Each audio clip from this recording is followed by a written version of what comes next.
अवामी राज तहरीक के रहनुमा सैयद खलील अहमद ने सिंध में राज फरसूदा सरदारी निज़ाम और कारोकारी जैसे कभी रसूमात के खिलाफ लॉन्ग मार्च का ऐलान कर दिया है। उन्होंने वाज़ेह किया है कि सिंध की बका के लिए हमें इन ज़ालमाना निज़ामों के खिलाफ सड़कों पर निकलना ही होगा।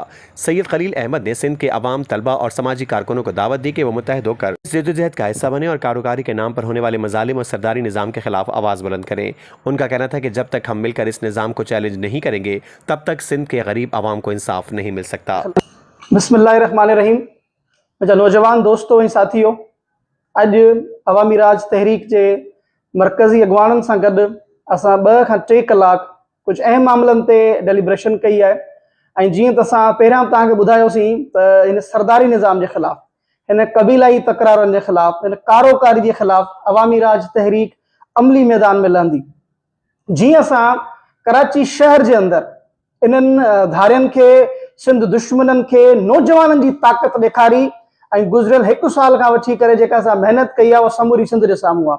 पर ताज़ा जेके न्याणियुनि जे ख़िलाफ़ वाक़िया थिया आहिनि, जंहिंजे अंदरि असांजी अदड़ी जेका लॻारी आहे, जंहिंसां हरासमेंट जो वाक़ियो आयो, उन सुसाइड करे छॾियो मीरपुर ख़ास जे अंदरि। ऐं उन खां कुझु ॾींहंनि खां पोइ शुमाइला चांडियो जो वाक़ियो तव्हां ॿुधो, जेके कुहाड़ियूं हणी मारे छॾियनि।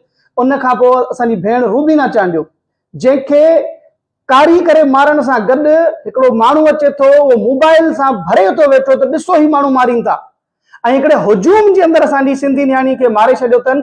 हिन हेॾे वॾे अमल जे ख़िलाफ़ जॾहिं असां उते पहुतासीं त पहुचण वारे ॾींहं ते असांखे ख़बर पई त लाड़काणे में वरी 2 माउ धीउ उनखे मारे छॾियो अथनि। वापसि पहुता आहियूं, ख़बर पई अञा हिकिड़ी ॿी न्याणी मारे छॾी अथनि। त हीउ जेको सरदारी निज़ाम आहे, हिकिड़ी लानत आहे। इन लाइ पाण खे निकिरणो पवंदो। सिर्फ़ नंढड़नि मुज़ाहिरनि सां, सिर्फ़ नंढड़नि धरणनि सां, सिर्फ़ कॉन्फ्रेंस सां कुझु कोन थींदो। अमली मैदान में निकरण लाइ आऊं सिंध जे शागिर्दनि खे, सिंध जे हारनि खे, सिंध जे आम माण्हुनि खे, सिविल सोसाइटी के वकीलनि खे दावत ॾियां थो, अचो त पाण उहो दौर वरायूं जंहिंजे अंदरि साईं रसूल बख्श पलीजो, साईं हैदर बख्श जतोई, साईं GM सैयद इहे वॾी आवाज़ थी करे पूरी सिंध में उभरी ईंदा हुया। असीं सिंध जा नौजवान हिकु तमामु वॾो सॾु ॾियूं पिया।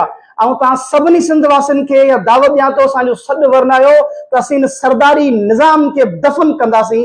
असीं सभु गॾिजी करे ऐलान कयूं था त असीं सरदारी निज़ाम जे ख़िलाफ़ वॾे लेवल ते लॉन्ग मार्च जो ऐलान कयूं था, जेको लॉन्ग मार्च सरदारी ॻढ़, घोटकी खां कंबर शदादकोट, जेकबाबाद, शिकारपुर, सखर, इन्हनि इलाइक़नि खां थींदो अची करे सिंध दिल कराची में पहुचंदो। ऐं कराची में बि असां CM सिंध अॻियां अची करे धरणियूं ॾींदासीं। ऐं असांजी जेका मुख्य घुर आहे, डिमांड आहे, उहा आहे कारोकारी जे ख़िलाफ़ कानून साज़ी। हिननि जे मथे में जूं कोन थी रिंगे, एॾियूं न्यायूं मारिजी वञनि थियूं, हिननि जे घरां कुझु कोन थो वरे। वॾा वॾा नाला, वॾा वॾा किताब लिखियल अथनि कारोकारी ते, उन्हनि खे बि हिमत कोन थी थिए त तव्हां वञो कानून साज़ी कयो। वॾा पढ़िया लिखिया थी करे असेंबली में वेठा आहियो। ज़ैनब केस असांजे साम्हूं हिकिड़ो आइडियल केस आहे। तव्हां मूंखे ॿुधायो त पंजाब जा माण्हू ॿाहिरि निकिता, पूरे पाकिस्तान जा माण्हू ॿाहिरि निकिता, उनजो नतीजो छा आहे?